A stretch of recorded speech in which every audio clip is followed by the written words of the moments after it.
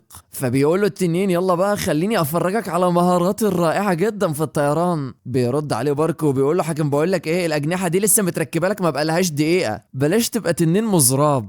وساعتها كمان بتؤمر فلادي اتباعها وبتقول لجميع الوحدات دلوقتي هتوجه انا وبارك لمدينة يانج، يا ريت تقولوا لشين انه يفضل على قيد الحياة ويحاول ما يموتش ويجمع هو صفوف الحلفاء بتوعنا. وبيحلق بارك بالتنين ومعاه فلادي. وبينما هم طايرين بيتكلم بارك وبيقول انا المرة دي مش هرتكب اي اخطاء، استنيني يا سيون المرة دي غير اي مرة، انا جاي علشانك. نرجع تاني بقى لما بيشت بيروح مع سونج للمكان اللي هم قاعدين فيه، وهناك بيكون موجود العراف بيشت معاه. برضه افتكرته لما رجعت في فيديو ال 12 ساعة. بيقول له شين والله انا مبسوطة بيشت ان انا شفتك تاني. بيقول له بيشت وانا كمان والله ده عدى فترة طويلة قوي من ساعة ما اخر مرة شفتك، احنا كنا مسميينك عننا العصفور صح؟ بيتضايق جدا منه شين وبيقول له يا عم عدى على الموضوع ده سنين كتير قوي، انت ازاي لسه فاكر حاجة زي ده يا عم؟ بيقول له بيشت انا ازاي ممكن انسى حاجة زي دي، ده اسم على مسمى يا ابني. بتكون جو موجودة كمان وبتقول له حاسب هتوقع الاكل يا حمار، ما تتعصبش كده قوي يعني عشان بيقول لك يعني انا العصفور. بيقاطعهم سونج وبيقول لهم بس خلاص انت وهو، قول لي بقى بيشت انت ليه رجعت من موطنك وجيت على هنا؟ بيقول له بيشت بصراحة وجهتي اني كنت رايح يانج. بيتصدم سونج وبيقول له لوحدك؟ بيرد عليه ويقول له بصراحة انا ما كنتش لوحدي لما مشيت من مدينتي، بس انا الوحيد اللي قدرت اوصل كل ده. بيقول له سونج ياه ده انت عديت بحاجات كتير قوي، احنا برضو فقدنا كتير قوي من صحابنا وواجهنا كيم والوحوش التلاتة وما قدرناش نصمد قدامهم، الخوف حطمنا وما تبقاش مننا غير بتاع 30 شخص ولا حاجة. بيقول شين ومش بس كده، وكمان واحنا بننسحب اخواتنا في فرقة الزومبي تم القبض عليهم، لو كان كيم بس هو اللي قدامنا كان زماننا قدرنا نقف قدامه، انما الفكرة انه كان معاه ايدي النمر في صفه. بيقوله بيشت معنى الكلام ده انك تقدر تقاتل كيم لوحدك؟ بيقوله اه اقدر. بيرد عليه القوة القتالية اللي انا شفتها من كيم كانت بصراحة لا تقارن يا سونج. بيقوله قوة كيم مش زي قوة الوحوش اللي معاه، لو على قد كيم بس فانا اقدر اقف قدامه وقدام 10 زيه. بيقوله بيشت بصراحة لو كان اي حد تاني بيقول الكلام ده انا ما كنتش هصدقه، انما طالما خارج منك انت فانا عمري ما هكذبك. المهم يعني بتخطط تعمل ايه دلوقتي؟ بيقول له سونج بصراحة بخطط اني اروح انقذ اعضائنا الاسرى اللي موجودين في يانج. بيقول له بيشت يا الموضوع ده متهور جدا يا سونج. بيقول له سونج رغم خطورتها الا اننا لازم نعملها. بيسأل بيشت سونج عن سيون وبيقول له صحيح هي فين؟ بيقول له سونج انا شفتها من فترة وكانت بتدور على بارك. بيقول له طب وده معناه ايه يا سونج؟ بيرد عليه ويقول له غالبا كده بارك لسه مرجعش من جحيم الامراض العقلية. بيتشجع شين وبيقول لهم يا جدعان انا متاكد ان القائد بارك هيقدر انه يتجاوزها، ادوا بس الموضوع شويه وقت. بيقول له سونج فعلا دي حقيقه انا متاكد منها، حتى جو بتقول انا عارفه بارك كويس ومتاكده انه هيرجع. بيذهل بيشت وبيقول هم ازاي واثقين فيه قوي كده، يخرب بيت جمدانك يا بارك. طالما هم واثقين فيه قوي كده يبقى فعلا اكيد هيرجع. فجأة بيقطع كلامهم حد جاي من بره وبيقول له الحق يا قائد، جاي لنا تقارير من مدينة يانج. في الوقت الحالي الوحوش الثلاثة ما هماش موجودين هناك، حتى سلاح الفرسان الاسود راح تقريبا في حملة. بيقول سونج معنى كده ان سرب الجراد هم بس اللي بيحرسوا يانج. يا ترى هتكون هي دي فرصتنا ولا عاملين لنا فخ؟ وبيقول للبشت احنا هنتوجه دلوقتي للقصر الرئيسي في يانج، جاي معانا ولا ايه الدنيا؟ بيقول له بشت طبعا طبعا جاي معاك. وبيتجمعوا كلهم وفعلا بيبدأوا يتحركوا. بعد شوية بنوصل ليانج في الجبال والغابة اللي موجودة جنب القصر الرئيسي. بتقول له جو تقريبا الوضع جوه القصر الرئيسي زي ما التقارير بتقول. بيقول لها سونج طيب يا جو، عايزك تجمعي لي كل المعلومات الاستخبارية عن المواقع المحتملة اللي ممكن يكون فيها الأعضاء بتوعنا. بيقطع كلامه بشته وبيقول له بقول لك يا سونج عايز أسألك عن حاجة. بيقول له ها اسأل. أنا بتهيالي موضوع الأعضاء الأسرى ده ممكن يكونوا ماتوا. بيتضايق كده سونج ويقول له لازم أتأكد من كده، لأن كيم معاه إيديا بتفسد العقل، فإحنا لازم نحررهم من معاناتهم، مفيش طريقة تانية. بيتأسف له بشته وبيقول له أنا آسف على اللي أنا قلته ده، بس اللي أنت بتتكلم فيه ده هو الصح. بيقول له سونج ما تتأسفش يا بشت، بفضلك أنت جددت العزم بتاعي إني لازم أجي لهنا. بيتدخل شين في كلامهم وبيقول له أيها القائد إحنا حددنا المواقع. بيقول لهم سونج طيب تمام أنتوا مستعدين؟ بيقولوا له أيوة كلنا مستعدين. بيؤمر سونج بشته وبيقول له أنا عايزك تتسلل للقصر الرئيسي ومعاك أعضاء وحدة الزومبي، وأنت يا جو حاولي تتعاملي مع الجراد في خلال الوقت اللي هم بيتسللوا فيه. أولوياتنا القصوى هي إنقاذ الأعضاء الأسرى، وعلى قد ما تقدروا تجنبوا المخاطر ومحدش يضحي بحياته. يلا دلوقتي فلتبدأ العملية. وبسرعة البرق بينطلقوا كلهم بتشجيع من سونج، وبيبدأ بيشتي يخرج السيف بتاعه ويهجم على الجراد، وبضربة واحدة بيخلص على عدد كبير جدا منهم، تقريبا كل اللي في المنطقة قدامه. وبيكون سونج واللي معاه داخلين على القصر وفعلا بيقدروا انهم يقتحموه. وبيكون بيشت عمال يقتل في الجراد، وبيقول للجو سيف الاندماج اللي معايا ده مذهل جدا بس عنده عيب، مش بيشتغل على الاعداء اللي بيقدروا يتحملوا الامطار الغزيرة. وبيبص على واحد منهم وبيقول اللي هناك ده، واللي بيكون بيشت قصده عليه هو ملك الجراد. اول ما بتشوفه جو بتقول اكيد هو ده القائد بتاع السرب. بيتكلم ملك السرب ده وبيقول شوية امطار مزعجة، انا مش مستغرب ان اتباعي تم القضاء عليهم. وبيضحك ضحك هستيري وبيقول بس ده حبيبي مش هيأثر فيا، هتعمل ايه بقى دلوقتي حلو. على الجانب الاخر بندخل للقصر الرئاسي في سجن تحت الارض، وبيكون كيم نازل للسجن ده وبيلاقي فوضى كبيرة جدا في المكان،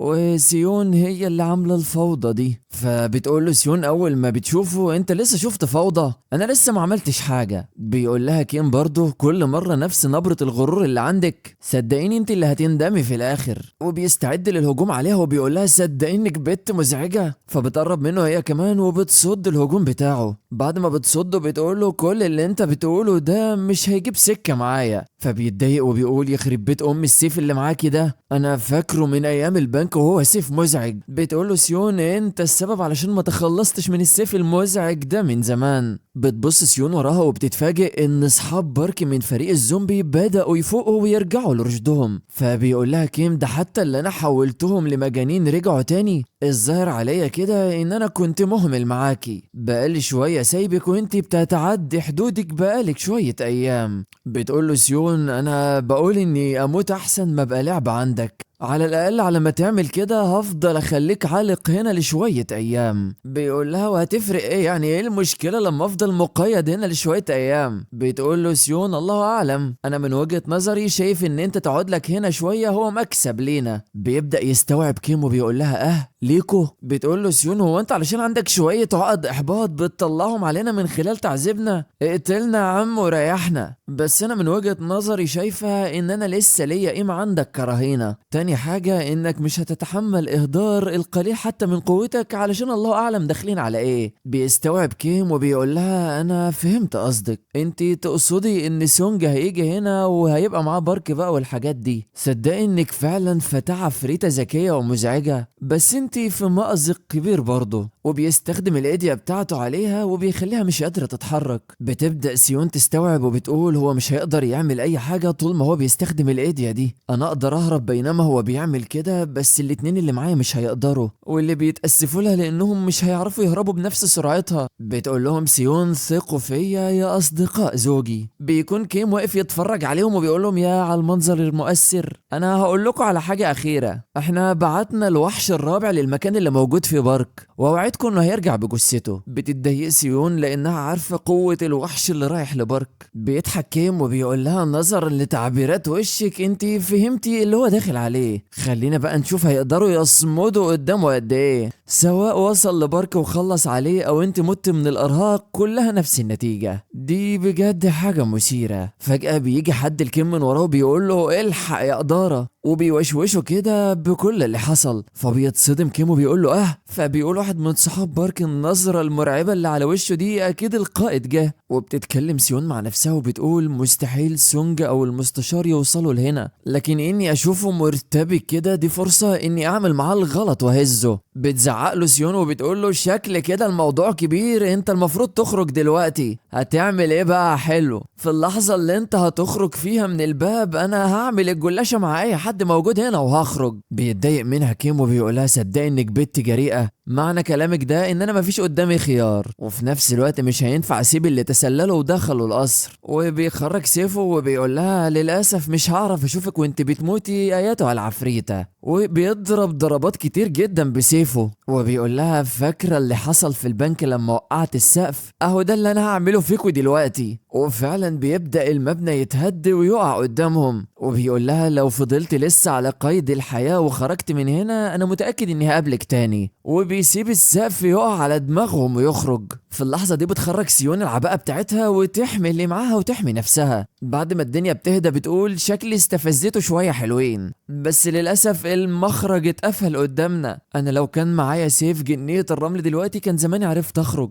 بس ده مش وقت الندم. لو فعلا في حد من اتباعنا موجود بره لازم نخرج وننضم ليهم قبل فوات الاوان. بتلاقي سيون الاتنين صحاب بارك بيقولوا لها سيدتي احنا هنقدر نعملها، احنا النوع ده من العمل الشاق هو تخصص وحدة الزومبي.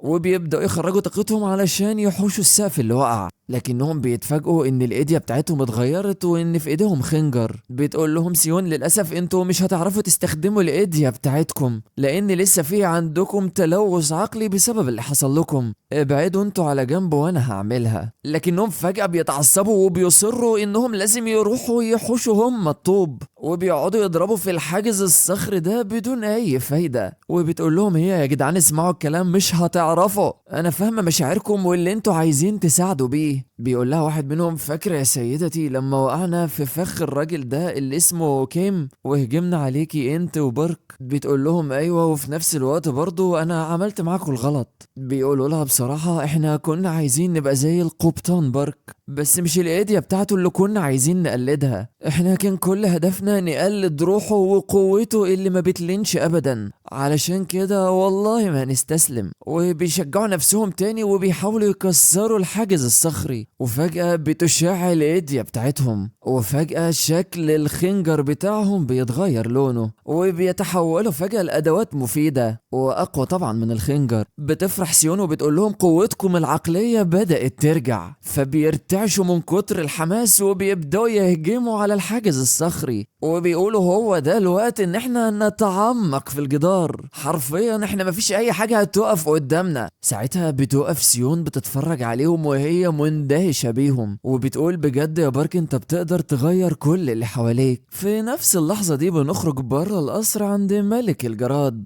واللي بيكون بيشت وجو واقفين قدامه، واللي بيقول لهم ابدأ بقى بمين فيكم انتوا الاتنين؟ بيقولوا بيشت مش هتعرف تعمل حاجة، ده انت مجرد حشرة يلا. بيقولوا ملك الجراد سيف الاندماج اللي معاك ده هجمته واسعة النطاق عجبني، بس للأسف هو مش هيبقى ند ليا. وبيرفع ايده كده وبيمتص القوة من كل اتباعه من الجراد اللي ميتين، وبتبدأ الهالة دي تزيد من قوته لحد ما بتوصل ل 369,000. فبتتصدم جو وبتقول يا نهار ابيض، الوقت ده بياكل الجراد وبيزيد قوته اضعاف مضاعفة. بس فجأة بتحصل له حاجة غريبة جدا وبيقع على وشه مش قادر يقف. فبيبص فوق وبيقول هو انا ليه المطر بيقع عليا وبيأثر فيا؟ ولا انت حيالك رخيصة هلا اللي اسمك بشت؟ بس كل اللي انا هعمله اني هبعد بس من البؤرة اللي بتعرض فيها للهجوم. لكنه اول ما بيبعد المية بتيجي فوق دماغه وبتوقعه تاني على الارض. فبيقوله ملك الجراد حلفك الحظ مرة والتانية وقدرت تحرك نقطة الهدف عليا، بس صدقني انت مش هتعرف تعمل كده تاني. وبيتحرك بسرعة من المكان اللي بيتعرض فيه للهجوم، واول ما بيتحرك بيلاحقوا الهجوم برضه ويوقعوا على وشه.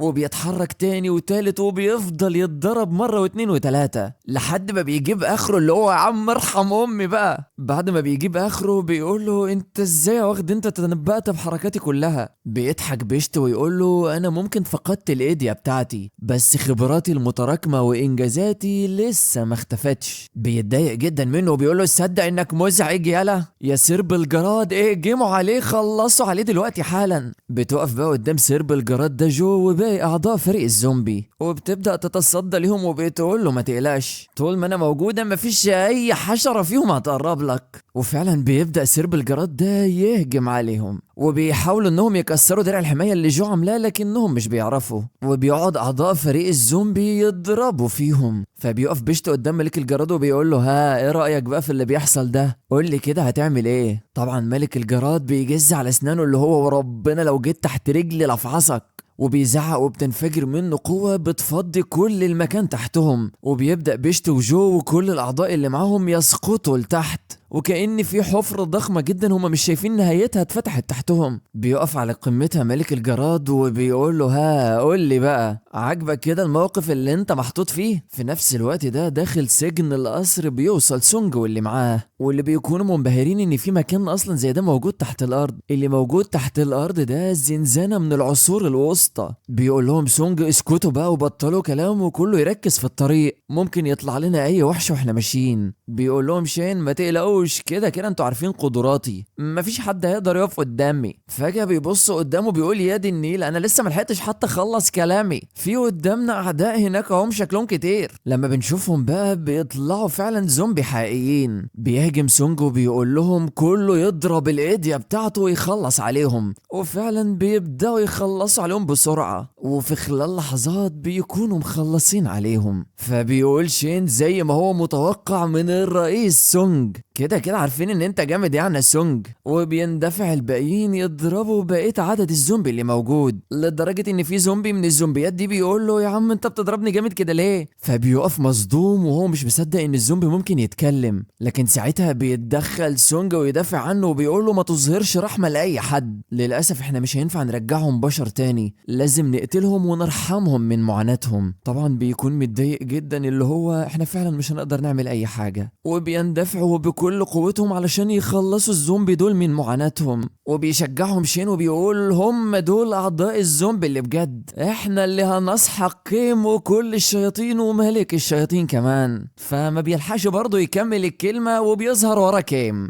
انا شايف بقى انك تقفل بقك وتسكت خالص. وبيكون كيم رافع عليه الساطور اللي هو ولا انا هشقك نصان. في اللحظة دي بيتدخل سونج بكل عظمة ويحوش شين ويمسك كمان ايد كيم قبل ما يخلص على صاحبه. فبيشكره طبعا شين. ساعتها بيقول له سونج ارجع انت وكل اللي معاك. بيتريق عليه كيم وبيقول له ايه ده انت سونج ازاي جاي توريني وشك بعد ما ضربتك اخر مرة قابلتك فيها؟ شكلك كده جاي لي وعايز تتضرب تاني. بتخرج الهالة من سونج وبيقول له انا فعلا هربت المرة اللي فاتت بس النهاردة وربنا لك كسر لك عظم وشك. بيكون سونج ماسك ايد كيم وبيقول له انت عبيط وبيؤمر شين ان هو يتراجع حالا. بيقول له كيم يا سونج انت ازاي قادر توريني وشك بعد كل اللي اتعمل فيك؟ بيكون سونج متضايق جدا وبيقول له ربنا لا اعمل معاك الجلاشة المرة دي. بيضحك كيم ويقول له ناسي هنشوف. وبيستخدم الايديا بتاعته واللي بتكون مرعبة وحرفيا بتأثر على كل اصحاب سونج اللي موجودين. فبيؤمر سونج وكل اصحابه انهم يوقفوا الايديا بتاعتهم علشان الايديا بتاعت كيم ما تأثرش يتأثرش عليهم. فبيقول له كيم ايه ده انت جاي وجاهز بقى بجد؟ لا وغير كل ده كمان جاي لي في مكاني، باين عليك اصلا متحمل واقف قدامي بالعافية. الغريبة بقى انت ازاي تجرأت تغزو القصر بالقوة اللي عندك دي بس؟ وبيستخدم ايده التانية ويهجم على سونج ويقول له انت قللت من شأني قوي وربنا لربيك. بسرعة سونج بياخد باله من الهجوم ده وبيتراجع وبيتفاداه، فبيتريق عليه كيم وبيقول له ايه ده انت الهدية بتاعتك قرد ولا ايه؟ ما بيردش عليه سونج وبيكون مركز جدا، فبيتضايق منه كيم وبيقول له ازاي تتجرأ ما تردش عليا يالا. ولما كيم بيهجم عليه بيتفاداه سونج برضه، وبيفكر وبيقول تقنيات السيف اللي مع كيم المفروض انها بتكون مقيدة في المساحات الضيقة زي اللي احنا فيها دلوقتي، لكن بسبب الهدية بتاعته مفيش اي مشاكل معاه. المشكلة كمان ان في عنده ايد متحولة تشبه ايدين الوحوش.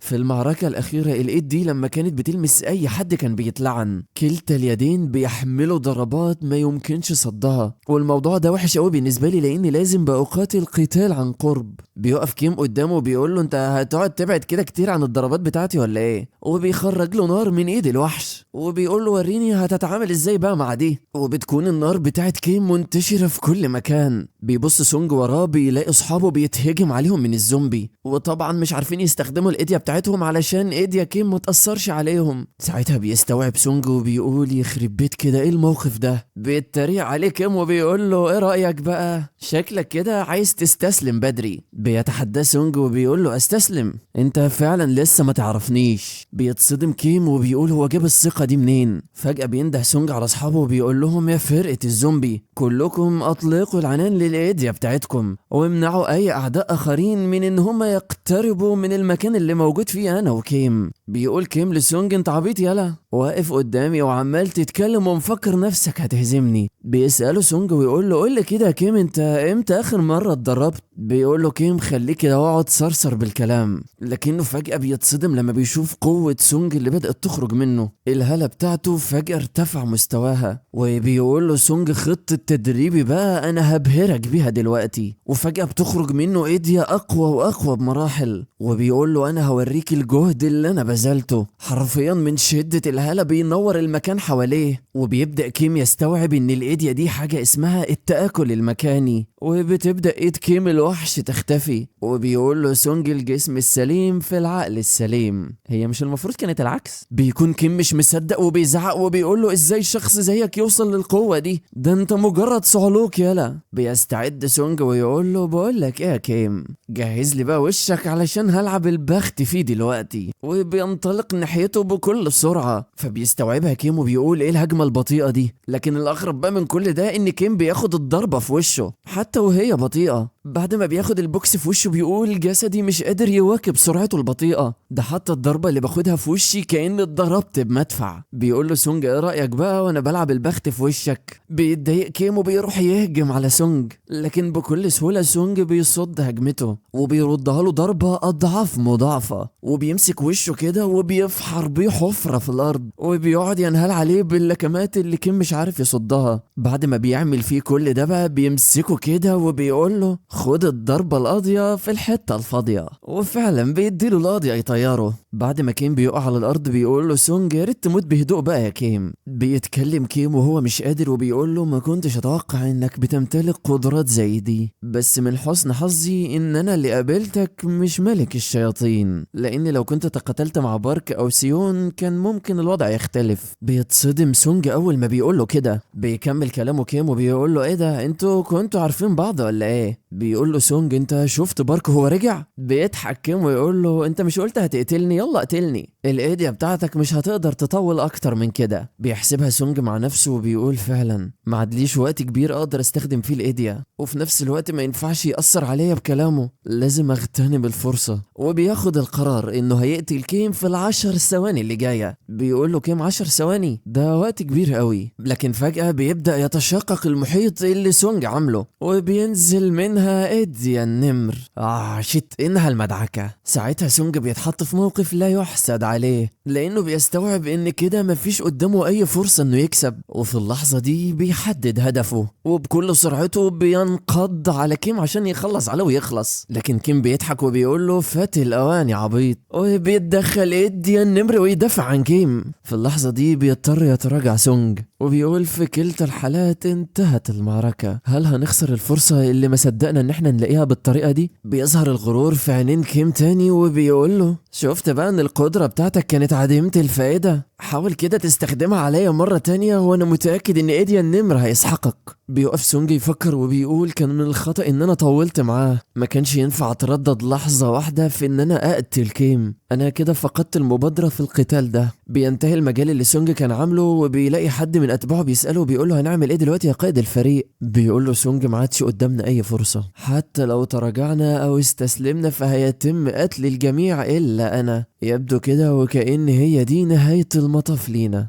يا سونج بس مع ذلك لازم نلاقي حل لكيم. بيزيد غرور كيم ويقول له انت عبيط، انت عايز تقضي عليا بشوية التقنيات الزبالة اللي معاك دي؟ بيتكلم ايديا النمر ويقول ده كش ملك يا كبير ده. بيستعد وحدة الزومبي وبيقولوا احنا مش خايفين من اي حاجة ومش هنستسلم، ده انت مجرد قط كبير يعني. بيتدخل حد من وراهم وبصوته بيقول لهم ايوه هم دول اصدقاء زوجي. بيكون شين عارف الصوت ده صوت مين، واول ما كيم بيشوفها بيقول يخرب بيتك انت خرجتي. طبعا كلنا عارفين ان اللي ظهرت دي بتكون سيون، وبتقول لسونج يا بقالي كتير قوي ما شفتكش يا سونج. طبعا سونج بيكون فرحان جدا انها لسه عايشه. فلما كيم بيشوف اللي بيحصل بيقول ايه لم الشمل ده، انا مش بقدر اتحمل الحاجات العاطفيه دي علشان بشمئز منها، يلا بقى اذهبوا الى الجحيم. وبيهرب من قدامهم وبيأمر ايديا النمر انه يخلص عليهم. فبيهجم عليهم ايديا النمر وبيقول مفيش اسهل من اني اخلص عليهم. على طول بتتحول سيون وبتبدأ تصد الهجوم وبيدعمها فريق الزومبي. في نفس الوقت ده بيقرر سونج انه لازم يطارد كيم وما بيسيبوش وبيروح يعيق طريقه. فبيزعق كيم لإيديا النمر وبيقول له انت بتعمل ايه؟ انت مش عارف تتعامل معاهم ازاي تسيبه يجيلي؟ فجأة بتظهر سيون ورا كيم وبتقول لسونج امسكه كويس يا سونج. كيم بيتصدم لانه مش بيكون عارف هي جت هنا امتى. والفكرة بقى ان في نسخة تانية اصلا بتتقاتل مع ايديا النمر، واللي هي عملته ده مهارة من ضمن مهارات الايديا بتاعتها. وبينما في نسختين بيتقاتلوا مع ايديا النمر بتندفع النسخة التالتة والاصلية ناحية كيم وبترفع عليه سيفها وبتقول له لحد هنا الضغينة بتاعتنا هتنتهي يا كيم. ساعتها كيم بيقول يخرب بيت الفوضى اللي حصلت، شكل مفيش حل قدامي. على الجانب الاخر ملك الشياطين بيكون عمال يتكلم مع الكتاب بتاعه وهما الاتنين بيقولوا كلام غريب كده مش هنقوله. وفجأة بعد شوية كلام الكتاب ده بيتقفل في وشه وبيبدأ الجو المحيط يتغير. فبيستغرب وبيقول هو ايه اللي بيحصل؟ مش المفروض كيم بيتعامل مع المتسللين وزمانه خلص عليهم؟ انا شكل كده لازم اتدخل. وبيخرج ايدي الوحش اللي عنده وبيبدأ يستدعي الوحش الرابع. بتكون سيون لسه بتهجم على كيم، لكن فجأة بيظهر ضوء ساطع من الصليب المعكوس. طبعا احنا عارفين ده بيدل على ايه؟ ايوه بيدل ان التنين هيظهر. اول ما بيظهر بقى بيقول لهم مبسوط اني شفتكم، انا جاي لكم هنا بامر من ملك الشياطين. وبيندفع بكل قوته ينزل عليهم. طبعا كل ده بيحصل في وسط صدمة فريق الزومبي وسونج، حتى سيون اللي بتكون في موقف صعب هي كمان. واكتر حاجة بقى مستفزة عودة ضحكة كيم تاني، انت يا ابني ما بتحرمش. وبيتكلم كده بكل ثقة وبيقول لهم انا كيم يا حيوان منك ليه؟ كل اللي مطلوب مني بس ان انا انده على ملك الشياطين وكده كده هيقف جنبي. ولا انت ايه رأيك يا سيون؟ بتكون سيون واقفة ومش قادرة تقف وبتقول ان دراعها اليمين هي ما عادتش قادرة تتحكم فيه، وسونج اللي مرمي على الارض ومش قادر يقوم اصلا. وطبعا وحدة الزومبي اللي كل واحد نايم في حتة. وده كله بس حصل لمجرد ان الوحش التنين ظهر. حرفيا الوضع اتقلب 180 درجة. ده حتى بيوصل ملك الجراد وبيتكلم مع كيم وبيقول بيقول له فعلا كيم شكلك عامل كده ليه؟ باين عليك كنت بتتضرب. بيقول له كيم اسكت انت ما تعرفش حاجة، انت عملت ايه مع الفريق اللي كان بيهجم من بره؟ بيضحك وبيشاور على الحفرة اللي عملها وبيقول له وقعتهم هنا،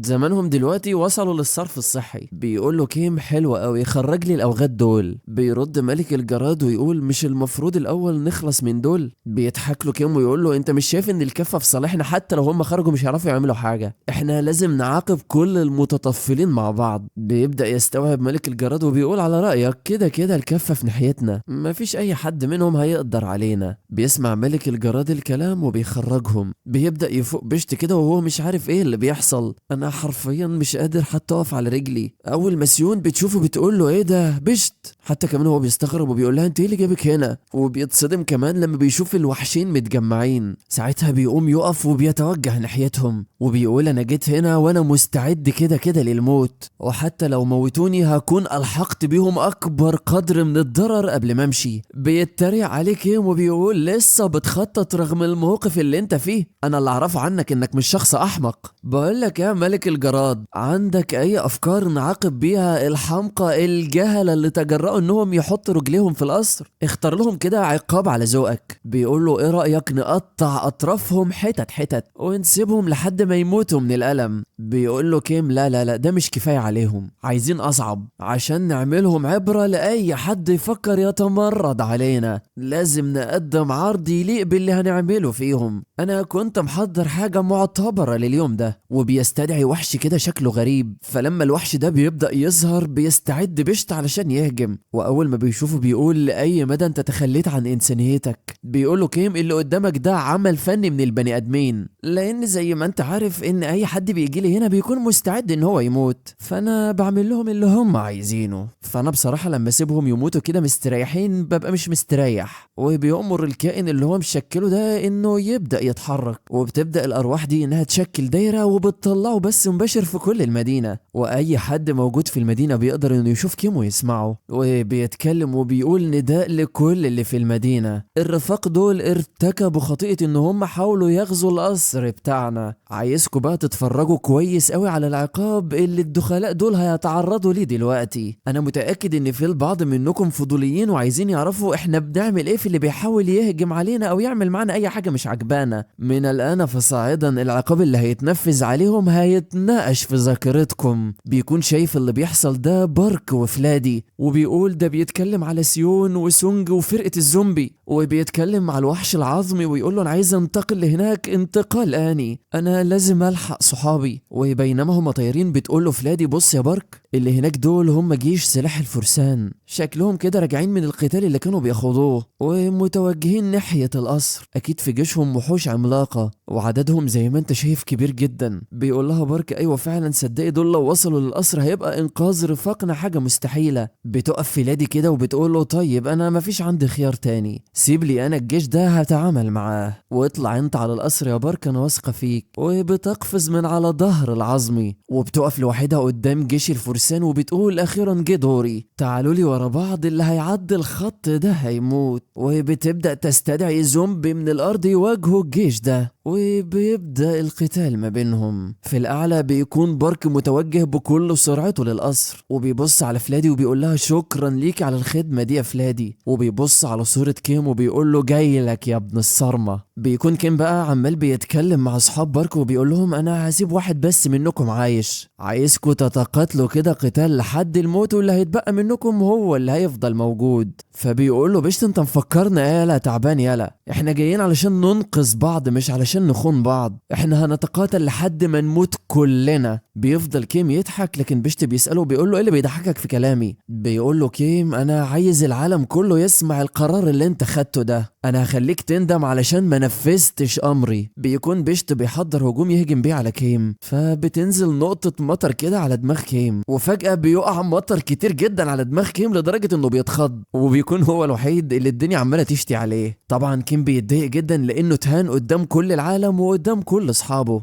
وبتخرج منه ايد الوحش تاني وبيخرج منها نار. بيقف قدامه بيشت وبيقول انا كنت مفكر ان هجومي ده هيأثر فيه، ازاي ما أثرش عليه؟ كل اللي انا محتاج اعمله دلوقتي اني امنح سيون واصحابي الوقت انهم يتعافوا. وبيستعد تاني وبيخرج سيفه وبيبدأ يهجم على كيم. فكيم بيقف قدامه هجومه ده وبيقول له مهارة السيف بتاعتك كويسة، بس عايز اقول لك انك غلطان في حاجة. بيقف بيشت لحد كده وبيقول له غلطان في ايه؟ لسه يا عيني ما كملش السؤال بيلاقي ايديا التنين خبطه مطيره. بعد بقى ما ايديا التنين بيضربه بيقول كيم انا قلت مفيش حد هيتحرك الا انا. بيقف بيشت بيرتعش وبيقول بقى كل القوة ده من خبطة اصبع بس؟ الوحش ده لا يقارن باي قوة شفتها في حياتي قبل كده، احنا كده هنسقط ومش هنقدر نقف قدام اي حد. وبيهجم عليه ايديا التنين تاني وبيضربه تاني، لكنه بيعافر في الصمود وبيحاول يقف وبيقول انا هستمر في القتال. فبيضربه ايديا التنين الضربة القاضية وبيقول له في الحلم يا روح ماما. ساعتها بيقع على الارض بيشت ما عادش قادر يقوم تاني. بيضحك كيم وبيتكلم مع ملك الجراد وبيقول له دلوقتي ساد الهدوء، بقول لك يا ملك الجراد هات لي الراجل ده هنا. فبيروح يشيله فعلا وبيجيبه قدام كيم. فبيقول له كيم انت بقى اول واحد هيتعرض للتعذيب، افتح لي بقك يلا يا شاطر. وبيجيب حته من الروح اللي هو استدعاها دي وعايز يحطها في بقه. فلما بيشت ما بيرضاش بيتضرب ضربه قويه جدا في بطنه وبيتحط له في بقه غصب عنه. وبيضحك كيم ويقول له انا بتطلع اني اشوفك وانت مصاب بالجنون بعد ما تلتهمها. فعلا بعد ما بيلتهمها بيحس بيشت بألم رهيب، حرفيا ألم لا يمكن تحمله. وبيقول له كيم يا الصرخة بتاعتك عجبتني قوي، انا عايز افضل اكلك منه علشان تفضل تصرخ. بتكون سيون مش عاجبها اللي بيحصل وبتقف وهي مش قادرة وبتندفع بكل سرعتها على كيم علشان تخلص عليه، لكنه بياخد باله منها وبيقول صدقني انك بنت بائسة. وبينما هي بتهجم بيتدخل ايديا التنين ويمنعها. فبتهجم عليه وما بتسمحلوش يضربها، لكنه اقوى منها وبيقدر يزقها بعيد. لما بترجع بتقول الوحش ده طول ما هو موجود الاقتراب من كيم صعب جدا. بيقول له كيم العيال دي ما هماش عارفين يستنوا دورهم، عايزين يموتوا دلوقتي ليه؟ مفيش قدامنا حل غير ان احنا نعمل معاهم الجلاشة. يا ايديا التنين انا بديك الاذن انك تتصرف معاهم. وخلاص بيكون ايديا التنين على وشك انه يطبق سيون في الارض ويقتلها. فبتبص هي كده وبتقول له صدق انك اتاخرت. بيستغرب ايديا التنين وبيقول ايه اتاخرت عن ايه؟ وفجاه بيجي هجوم من العدم يوقع ايديا التنين على الارض. بعد ما بيقع بيقول اخيرا وصلت. هو مين ده بقى اللي وصل؟ ايوه هو اللي في بالك، ابننا بارك ومعاه الوحش العظمي. ياه انت فين من زمان يا معلم؟ بيتكلم العظم ويقول ايه رأيك بقى في الهجوم بتاعي؟ بص اتطور تطور هيوديك في داهية. وبيقول لهم بارك لحد هنا تم رسم نهايتكم. وبيفعل ايديا العباءة واللي بتكون قوتها محسنة وانه يقدر يرفع قوته لقوة اي خصم قدامه. ساعتها بتظهر الصدمة على وش ايديا النمر وايديا التنين. حتى كيم بيقول هو ايه اللي جاب الواد ده هنا؟ بتنور في اللحظة دي عينين بارك وبيقف بتعالي ويقول لهم المرة دي بالتأكيد ما عادش فيها مرات تانية، انتوا جبتوا اخركم معايا. بنروح بقى لحد بيكون شايف اللي بيحصل في الشاشة بتاعت كيم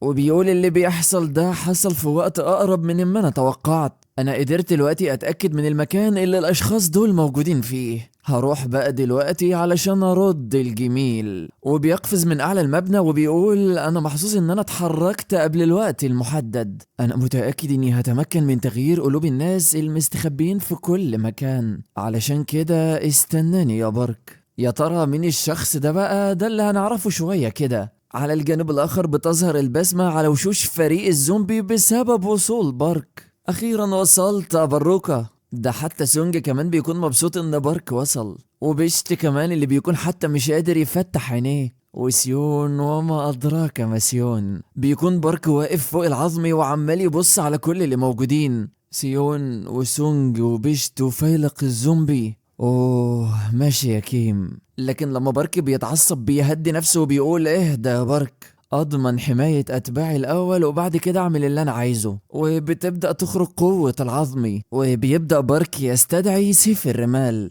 وبيرفعه لفوق كده وبيستخدم جنية الرمل. فبتعمل اعاصير ضخمة جدا وكبيرة لدرجة ان الجراد بيكون مش عارف يطير في الجو من قوته. ده حتى ايديا النمر والتنين الموضوع بيكون صعب عليهم. وكيمي اللي بيكون واقف وبيقول هو الواد ده بيعمل ايه؟ هو جاب القوة دي كلها منين؟ في نفس الوقت القوة دي بتشتغل أصحاب بارك بكل رفق، ده حتى بيشتي كمان اللي مش قادر يعمل أي حاجة. أول ما سيون بتشوف القوة دي بتكون مبهورة، دي قوة جنية الرمل القديمة الخاصة بيا، قد إيه أنت قدرت تطورها يا بارك. فبيكلم كيم إيديا النمر وبيقول له أنت بتعمل إيه؟ هو أنت بجد مش قادر تقف قدام شوية هوا؟ بيرد عليه ويقول له الموضوع مش سهل خالص حتى مع قوتي دي كلها. هو بيحاول ايديا التنين انه يعمل اي حاجه لكنه ما بيقدرش. فبيزعق كيم لملك الجراد وبيقول له انت بتعمل إيه انت كمان؟ بيرد ويقول له بعمل ايه انا مش عارف اطير حتى. بعد يا عم عنا الله يسهل لك. وبيأمر اتباعه بسرعه من الجراد انهم يهجموا على بارك. ساعتها بارك بيقف قدامهم وبيقول انا قمت بحمايه كل اصحابي، من الان انا مش هتراجع ولا خطوه.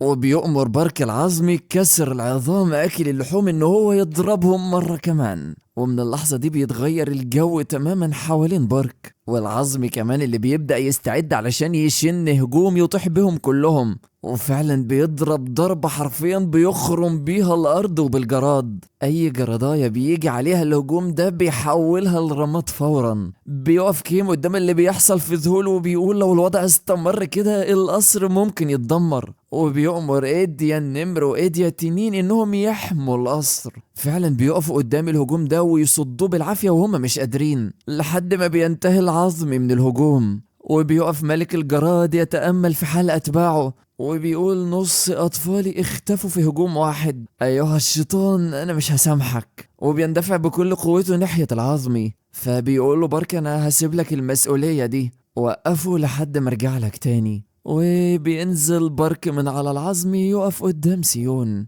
اول ما بيقف قدامها بتقول له انت وصلت متاخر يا بروكه. بيقرب عليها ببارك بسرعه وياخدها بالحضن وبيقول لها كنت مفكر اني مش هشوفك تاني. حرفيا بيحمر وش سيون خجلا، وبيقول لها انا اسف يا سيون معلش تماسكي الفتره اطول. وبيفتكر اللي كان حصل في اخر لقاء ليهم وانها قامت بحمايته. فبيقول انا فقدتك المره اللي فاتت لكن مفيش عندي استعداد اني اخسرك مرة تانية. فبيقول لها تراجع انت دلوقتي يا سيون. بتقول له لا لا لا لا انا هخليني معاك. ساعتها بارك بيوريها حتة من قوته ويقول لها ثقي بي يا سيون واسمعي الكلام. اول ما هي بتشوف قوته بتقول بجد يا بارك اتحسنت قوتك بالشكل انا مش قادر اقيسه، والجو المحيط بيك اختلف كتير قوي. انا هسمع كلامك بس بشرط تخلي بالك من نفسك. بيقطع كيم اللحظة دي وبيقول لهم خلاص انتهت الدراما المبتذلة اخيرا. عايز اقولك انك نفسك طويل قوي يا بارك. بيبص له بارك وبيقول له ايوه عندك مانع.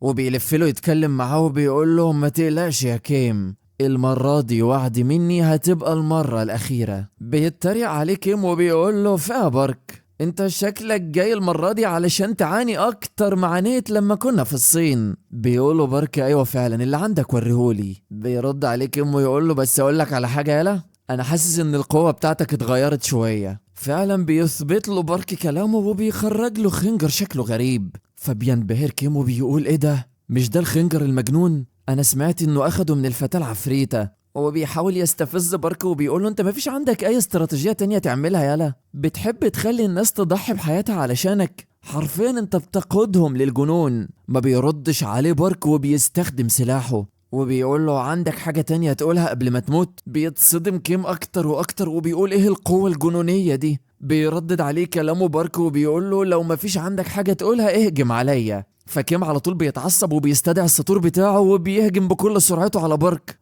وبيقول له ما تتظاهرش بالقوة يالا انت مجرد عيل ضعيف. وبيقرب بالسيف بتاعه على دماغ بارك عايز يقسمه نصين، لكن بارك بكل بساطة بيضرب ضربة بالخنجر بتاعه يرفع كيم بالسيف بتاعه بعيد عن الأرض. فبيتراجع فورا كيم وبيوقف نفسه بالعافية وبيكون مستغرب. ساعتها بيقول له بارك زي ما كان حصل زمان أنا هرد لك الصعصعين، استعد بقى يا كيم. بيصح كيم وبيقول له انت مجرد واخد يالا حد يهجم على الواد ده يقتله بسرعة. لكنه فجأة بيلاقي بارك قدامه بيهجم عليه. على الجانب الآخر بيكون في قتال قوي جدا ما بين العظمي وملك الجراد، لكن اللي بيتضرب دلوقتي هو ملك الجراد. فبيتريق عليه العظمي وبيقول له هو ده كل اللي عندك؟ امال بيقولوا عليك ملك الجراد ازاي؟ انت لا تقارن حتى بملك الحشرات صاحب دوره. بيكون ملك الجراد في موقف صعب جدا ومش عارف يعمل حاجة مع العظمي، فبيستعين بكل اتباعه وبيقول لهم اهجموا على الوغد ده. فعلا بيهجموا عليه وبيقعد يهشهم العظمي زي البعوض، ولما بيكون مشغول معاهم بيتدخل ملك الجراد ويضربه ضربة يطيره،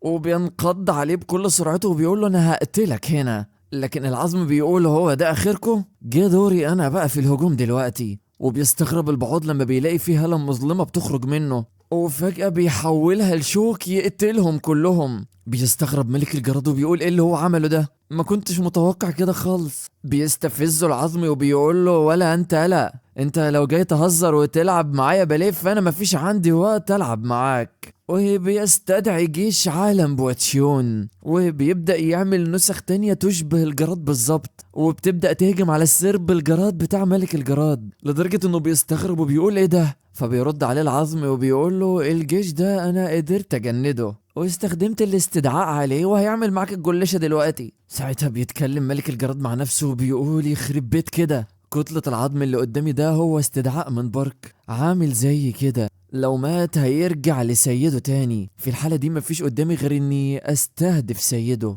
وبيلف وشه بسرعة وبيجري من قدام العظمي، فبينده عليه العظمي وبيقول له انت رايح فين ايها الجراد انت. بيقطع ملك الجراد القتال اللي ما بين بارك وكيم، فبياخد باله بارك ان ملك الجراد جاي عليه، وبيستخدم على طول ملك الجراد تقنيته وبيفتح حفرة كبيرة جدا تحت بارك. والمحيط اللي بيتفتح ده بتكون الجاذبية فيه عاملة زي جاذبية الفضاء بالظبط. ساعتها بيفرح كيم جدا وبيقول له شاطر يا ملك الجراد، انا مبسوط منك. بيفرح ملك الجراد وبيقول امتى بقى البني ادم ده هيفضل في الحالة دي، خلينا نشوف. وبيهجم عليه بكل سرعته وبيقول خليك بقى واقف في مكانك علشان استمتع وانا بقتلك. لكن ابتسامة بارك ما بتختفيش وبيقول له مين اللي سمح لك تتدخل في القتال بتاعنا. بيخاف ملك الجراد وبيتراجع بسرعة لما بيلاقي في حاجة بدأت تظهر تحت بارك. حرفيا بارك بيقدر يعمل تحت رجله حاجة تشتاله، فبيندفع عليه ملك الجراد تاني وبيقول له انا اللي بتفوق على البشر في القتال الجوي، مستحيل تقدر تجاريني. لكن بارك بيقدر يجاري كل الضربات بتاعته ويصدها، ومش بس كده ده بيكون بارك متفوق عليه. ساعتها بيكون مصدوم وبيقول انا مستحيل اخسر قدام بشري في السرعة.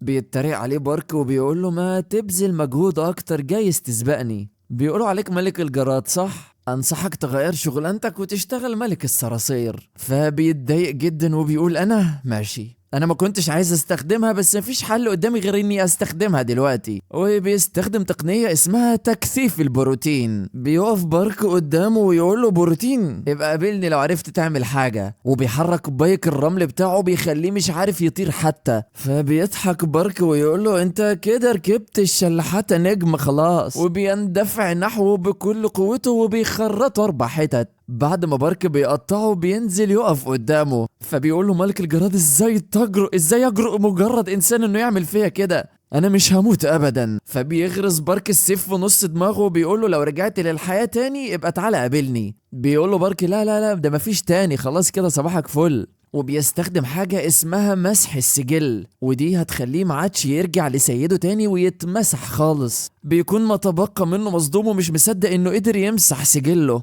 وبيقول انت ازاي معاك قدرة زي دي. بيقول له باركي لا معايا وصدق وتم مسحك كمان، يلا بقى باي من غير سلام. وبيخرج قوة من السيف تفرتك دماغه. ده حتى كيم بيكون شايف اللي بيحصل وبيقول ده ايه ده. بيرد عليه ايديا التنين وبيقول له تم قتل ملك الجراد ومعادش هيرجع تاني. بيتضايق جدا كيم وبيقول الواد المتغطرس ده انا كنت مهمل اني ما قتلتوش من الاول لما سنحت ليا الفرصة، لازم المرة دي اخلص عليه ونخلص من كل اللي بيحصل ده. بيلاقي ايديا النمر بيكلمه وبيقول له انت حاسس باللي بيحصل ده يا كيم؟ بيكون كيم مش حاسس وبيقول له تقصد ايه؟ بيقول له انقطعت العلاقة ما بين ملك الجراد وملك الشياطين، لقد راح على ملك الجراد تماما. بيكون كيم لسه مش مستوعب وبيقول له خالص. بيقول له ايوه نفس القوة اللي طبقها قبل كده بيتم تطبيقها دلوقتي. بيقطع كلامهم بقى بارك وهو طاير داخل عليهم، وبيقف قدام ملك التنانين وبيقول له ملك التنانين وصلت اخيرا يا بارك،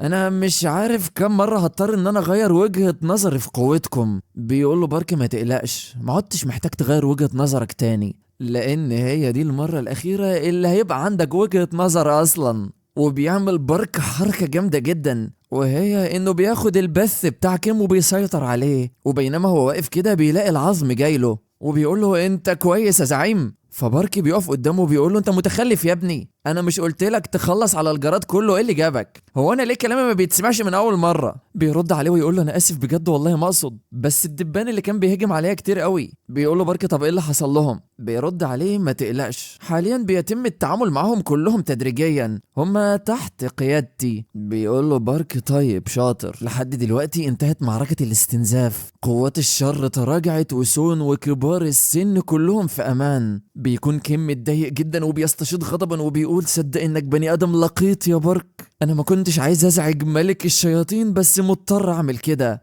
وبيحاول بكل قوته انه يسيطر تاني، وبينزل من السما نيازك ضخمة جدا عليهم وبيقول عليا وعلى اعدائي بقى. بيخرج بارك في اللحظة دي سيف الرمال وبيستدعي قوة جنية الرمال وبيصد كل النيازك اللي جاي عليهم. طبعا مش محتاج اقولك عن صدمة كيم اللي باين على وشه، وبارك بيقول له خطتك ما نجحتش هي كيم، وريني هتعمل ايه دلوقتي. في اللحظة دي كيم بيؤمر التنين وبيقول له انت هتقف تتفرج عليا؟ خلص عليهم حالا. بيتضايق التنين وبيقول له ما تدينيش اوامر يا كيم، وبضربة واحدة بيطير كل الرمل اللي موجود حواليه، ده حتى بيطير كمان ايدي يا النمر. وبيركز على بارك وبيقول له من اللحظة دي يا بارك انت هتتذوق عنف عمرك ما تذوقت زيه قبل كده. بيقول بارك هو قدر يطيح بالعاصفة باستخدام القوة الغاشمة بس، وانا بستدعي الرمل قدرت ان انا انسخ قوته، ومعدل الامتصاص اللي انا قدرت اتحمله من غير ما اجهد نفسي هو 17%.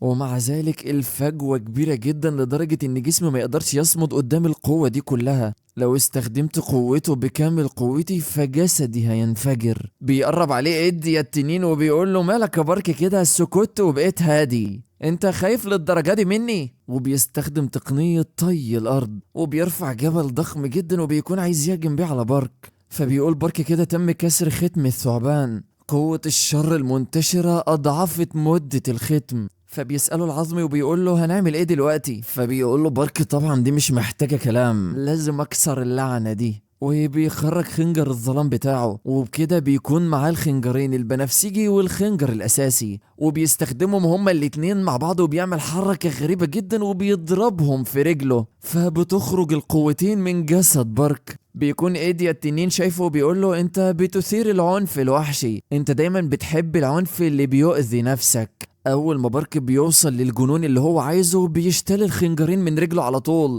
وفي اللحظة دي اهلا بعودة بارك المجنون، وبيضحك ضحكته المجنونة وبيقول له انت بتقول ان انا خايف منك؟ ما تيجي نشوف مين هيخاف من مين دلوقتي. عايز اقولك اني حاليا بخاف من نفسي اكتر ما بخاف من اي حاجة. كل ده وبارك واقف قدام ايديا التنين بتخرج منه هالة مظلمة جدا، وكل اللي بيعمله انه بيضحك في وش ايديا التنين. بيقول له ايديا التنين فعلا عندك حق، مش هنقدر نعرف مين اللي العنف بتاعه مرعب طول ما احنا واقفين كده. انا هأكد لك ان العنف بتاعي هو اللي اقوى. ما بيدلوش فرصة بارك وبيستخدم الخنجرين بتاعه وبيضرب بيهم، حرفيا بيقطع تقنية طي الارض بتاعته دي، وبسببها بيتشتت ايديا التنين. فبيقعد يتحرك بارك ما بين ايديا الصخور بكل سرعته من غير ما ياخد باله ايديا التنين، وبيقرب جدا بارك منه وبيقول له انا ما بسامحش اي حد ضربني زمان. لما بيشوفوا ايديا التنين قرب منه جدا بيحاول انه يضربه، لكن بارك بيستخدم الرمال وبيبعد عن ايده،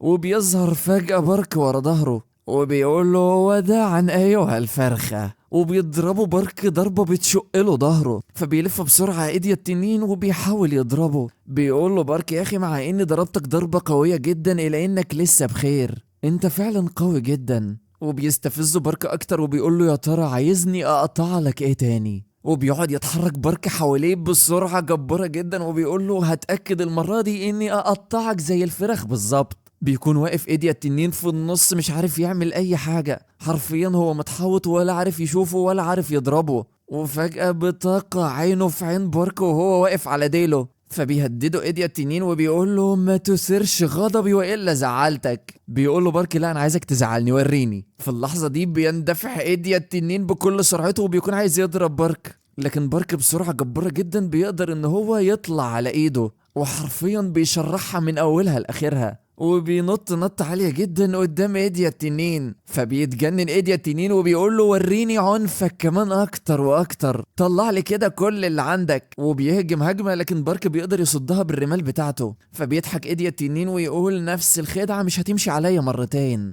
وبيكتشف مكان بارك الحقيقي وبيحاول يضربه، وفعلا بيصيبه يطيره يفحر بيه فحرة في الأرض. لكن الجمدان بقى إن بارك لما بيقع على الأرض بيقوم وبيضحك تاني. بيقوله إيديا التنين أنت اتضربت ضربة قوية جدا ولسه عايش، شكل كده محتاج اهجم عليك هجمات حقيقية بجد. في اللحظة دي بينفجر بارك في الضحك وبيقول تعويذة كده محدش فاهمها. اول ما بارك بيقول التعويذة دي كل الجروح اللي في ايديا التنين بتنفجر وبتبدأ تنزل دم بغزارة. بيستوعب في اللحظة دي ايديا التنين انه استخدم عليه قوة هو ما يعرفهاش، ده حتى كمان بتأثر على الجرح بتاع ايديا النمر. فكين بيسأله وبيقول له هو ايه اللي بيحصل لكم؟ بيقول له ايديا النمر الجرح بيتسع. بيأمره كيم وبيقول له طب بسرعة انت هتقف تتفرج، روح خلص عليه معاه. ما بيدلوش العظم فرصة وبيقول له مش هيحصل لاني موجود وهمنعك تتحرك خطوة واحدة. بيقول له ايديا النمر انت تاني؟ وبيقول كيم انت جاي في توقيت العين. وبيصيح ويستخدم الايديا بتاعته وبيحاول ان هو يخضعه. فبيقول العظمي انا تعرضت للهجوم ده قبل كده، مش هتقدر تستخدم نفس التقنية عليا مرتين. بيكون كيم واقف قدامه مش عارف ازاي قدر يتصدى ليه، وبيستوعب ان القوة اللي عنده دي هي نفس القوة اللي عند بارك برضه. وبيستخدم العظمي قوة اكبر وبيستدعي جيش الجراد اللي هو مسيطر عليه وبيخليهم يهجموا على كيم. حرفيا كيم هيتعرض للتخريم لحد ما يبقى مصفى. بيشوف ايديا التنين اللي بيحصل لكيم، واول ما بيشوفه بارك بيحصل كده بيقعد يضحك عليه وبسرعة بيهجم على ايديا التنين وبيقول له ما تبصش بعيد وانا واقف قدامك. وبيضربوا ضربة قوية جدا بيلحق يصدها ايديا التنين في اخر لحظة. فبيقول له ايديا التنين انت بقيت بني ادم مزعج كده، انا لازم اخلص من العبث اللي بيحصل ده. وبيضرب ضربة قوية في الارض يستخدم بيها طي الارض عملاق. وبيقول لبارك انا همسح كل حاجة، وبيغير الجو المحيط حرفيا كله. وبيقول اهلكوا امام العنف المطلق ايها الكائنات الهزيلة. فبيقف بارك كده يستهون بيه وبيقول له هنهلك قدام القوة دي؟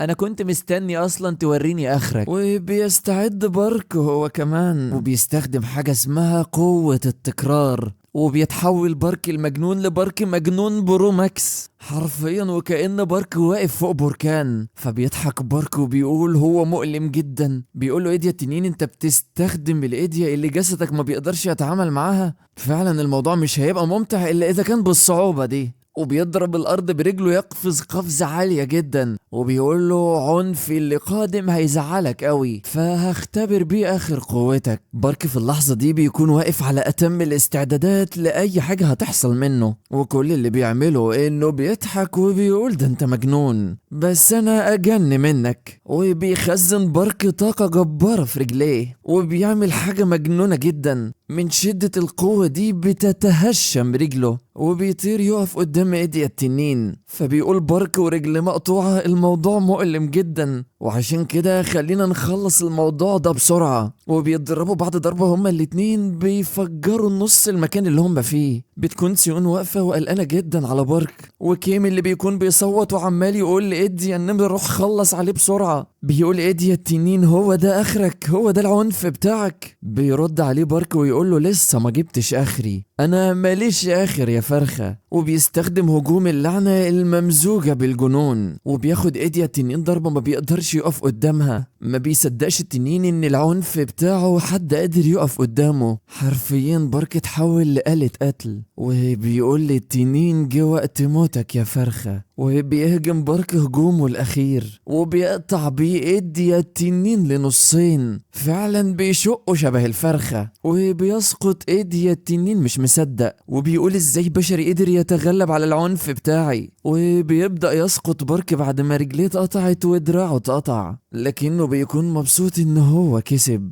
وبيعمل حركة جامدة جدا وهي انه بيستخدم مسح السجل على نفسه، والتقنية دي بيكون بارك عامل لنفسه نسخة احتياطية فبيقدر انه يسترجع او يجدد اي حاجة حصلت لجسده. جسده. بيكون ايديا التنين مش مصدق وبيقول هو في حاجة زي دي اصلا ممكن تحصل. بيقف بايك من تاني وبيقول له هو انت مفكر ان انا ممكن اموت؟ بيرد الفرخة ويقول له انا وحش العنف اتعرض للعنف ده كله؟ شكلي فعلا طلعت فرخة. بيقول له بارك انا كده خدت حقي والموضوع خلص بيني وبينك، عندك اي كلمة اخيرة تقولها؟ بيقول له الفرخة الكلمات الاخيرة ما بتسمعش، لازم بتجبر اللي قدامك انه يقولها، هو ده العنف. بينزل له بارك وبيقول له حلو قوي، انا بفرض عليك تقول كلماتك الاخيرة، اعمل اي صوت وانت بتموت، يعني تزمر مثلا. على الجانب الاخر بيكون كيم في موقف لا يحسد عليه، ده حتى ايديا النمر كمان بيكون مش عارف يتحرك وبيهجم عليه العظمي ينهي حياته. بيكون كيم شايف اللي بيحصل للوحوش وبيحاول يموت الجراد اللي حواليه على امل انه يعمل اي حاجة، لكن فجأة بتظهر المقصلة وبتعدم العظمي وبتعدم كل الجراد اللي موجود حوالين كيم. وبيخرج حد من القصر وبيقول مين اللي عمل الدوشة دي؟ ايوه ليفل الوحش جه، صاحب الليلة كلها وصاحب كل اللي بيحصل، ملك الشياطين. اول ما بيشوف اللي بيحصل بيقول انا مش مبسوط. بعد كده بيهجم احد الجردات اللي بيتحكم فيها العظمي على ملك الشياطين، فبيكون ماسك عصايه كده وبيقول له ازاي تجرؤ تهجم عليا، وبيستخدم المقصلة وبيقطع له رقبته وبيرفع العصايه دي وبيقول مش عايز وجع دماغ. فحرفيا بيظهر حوالين كل جرادة مقصلة وبيتم اعدامهم كلهم. لما بارك بيشوف اللي بيحصل بيقول ده قدر يقضي على كل الجراد في لحظة. وبيجري كيم على ملك الشياطين وبيقول له انا اسف ما كانش بايدي اي حاجة اعملها. فبيرد عليه ويقول له الوضع مزعج جدا، هو ايه اللي وصلك للحال ده؟ وبيبص على بارك ويقول عدى وقت طويل قوي يا بارك. وبيقول له باين عليك متوتر. بيرد بارك وبيقول له انا متوتر؟ ده انت اللي المفروض تكون متوتر. وبيخرج السيف بسرعة بارك وبيروح يهجم على ايديا التنين عشان يخلص عليه، لكنه فجأة في حاجة بتوقفه. وفجأة بيلاقي المقصلة ظهرت حواليه بس بيقدر انه يضربها ويبعد عنها. فبيعرف في اللحظة دي ملك الشياطين ان السيف اللي معاه ده هو سيف محو السجل. وبيفضل يهجم على بارك بمقاصل كتير لكنه بيقدر يتفاداها كلها ويهاجمها، وبيفضل يتراجع لحد ما بيبعد عن ايديا التنين. طبعا بيتضايق جدا بارك لانه ملحقش يخلص على ايديا التنين، وبيقفز قفزة عالية وبيقول طب حس كده بقى انا هتعامل معاك انت الاول. في اللحظة دي بيلوح ملك الشياطين بالعصاية بتاعته وبيخرج سلاسل من بوابة وبتهجم السلاسل دي على بارك علشان تمسكه. والهجوم ده مقصلة برضه بس اسمه امر اعدام مطلق. اول ما بيمسك الخصم باحكام بيبعته لساحة موت، علشان هي اول ما بتمسك الرقبة والايدين مفيش حد بيقدر يهرب من الاعدام بتاعها. لما بارك بيشوفها بيقول هو استخدم التقنية دي عليا؟ كل اللي عليا اعمله معاها اني احمي رقبتي وايديا اثناء ما هي بتقرب مني. بيتريق عليه ملك الشياطين وبيقول له انت دلوقتي بتدفع تمن قوتك الضعيفة يا بارك. وبيهجم على بارك بسلاسل كتيرة قوي، وبتهرب سلسلة من السلاسل دي وبتقدر انها تمسك السيف المسؤول عن تجديد صحة بارك. فبيستغرب بارك وبيقول المفروض ان السلاسل دي يكون هدفها رقبتي وايديا، ازاي قدرت انها تمسك سيف محو السجل؟ وبيحاول بارك بكل قوته ان السلاسل دي ما تقربش منه. وبيلاقي ملك الشياطين بيقول له سمعت قبل كده عن سيف ريبيكيا؟ بيقول له بارك ايه ده؟ سيف ايه ده؟ بيقول له القطعة الاثرية اللي تقدر تغير التضاريس حسب الرغبة، اسمه سيف ريبيكيا. والسيف ده بيتكون من 5 سيوف هي اللي بتقدر تستدعيه. السيف اللي بيطلق وابل من المطر سيف السما الصافية مستدعي المطر، والسيف اللي بيرسل هدفه للمقصلة اللي هو سيف المقصلة اللي معايا، والسيف اللي بيثير عواصف رملية من خلال قوة حامله جنية الرمال، والسيف اللي بيحول عقل حامله لقوة قتالية مجنونة، وأخيرا السيف اللي بيمحو السجلات محو السجل. كل سيف من السيوف دي يا بارك بيمتلك قوة هائلة، أكيد في كتير قوي طردوهم على أمل إن هم يجمعوهم ويستدعوا ريبيكيا. ودلوقتي في ساحة المعركة اللي احنا واقفين فيها اجتمعت السيوف ال5 كلها، انت معاك 3 وانا معايا 2. بيكون رد بارك انا مش مصدق الهراء اللي انت بتقوله ده. بيضحك ملك التنانين وبيقول له دي مش اشاعة يا عبيط، اكشف نفسك يا سيف ريبيكيا. وبتبدأ تتجمع قوة كبيرة جدا فوقهم، وبتخرج القوة بتاعت سيف المطر اللي مع بشت، وبتخرج قوة سيف الرمال ومحو السجل من بارك. وبيقول ملك التنانين شكرا يا بارك. في اللحظة دي بالذات اكتملت الحرب أخيرا، وبتتجمع قوة السيوف الخمسة فوق وبتبدأ تندمج، وبيخرج منهم نور ساطع جدا وبتتدفق منهم القوة الهائلة، وفعلا بيتشكل السيف اللي اسمه ريبيكيا. بيقولك بقى السيف ده أعلى رتبة سيف موجود على وش الكوكب، حرفيا هو مزيج من قوة العالم الأرضي، وإجمالي القدرة القتالية بتاعته بتكون 100. لما بيشوف بارك النتائج دي بيقول ازاي السيف زي ده قوته بتبلغ 100 بس؟ مش المفروض انه بيغير التضاريس؟ بيقول له ملك التنانين انا هوريك دلوقتي السيف ده بيقدر يعمل ايه. وبينور السيف ده وبينزل بسنه في قلب الارض. بيقف بارك يتفرج وهو مش عارف هو واقف قدام ايه اصلا، وبتبدأ الارض تتهز بشدة من تحتهم. بيكون مبسوط جدا ملك الشياطين وبيقول له اتفرج يا بارك. وفجأة بيبدأ يظهر كائن غريب، كائن ضخم جدا ولونه ازرق، حرفيا من ضخامته ايديا التنين وايديا النمر بيكونوا نمل بالنسبه له. بيفتكر بارك وبيقول الافعى دي انا شفتها في حلم قبل كده. بيتكلم مع الافعى دي ملك الشياطين وبيقول لها انا الشيطان اللي استدعيتك، عايزك تنضم ليا لهزيمتهم والاستيلاء على الارض. بيكون ملك الشياطين متحمس جدا اللي هو اخيرا الوقت جه، وبنعرف ان الوحش ده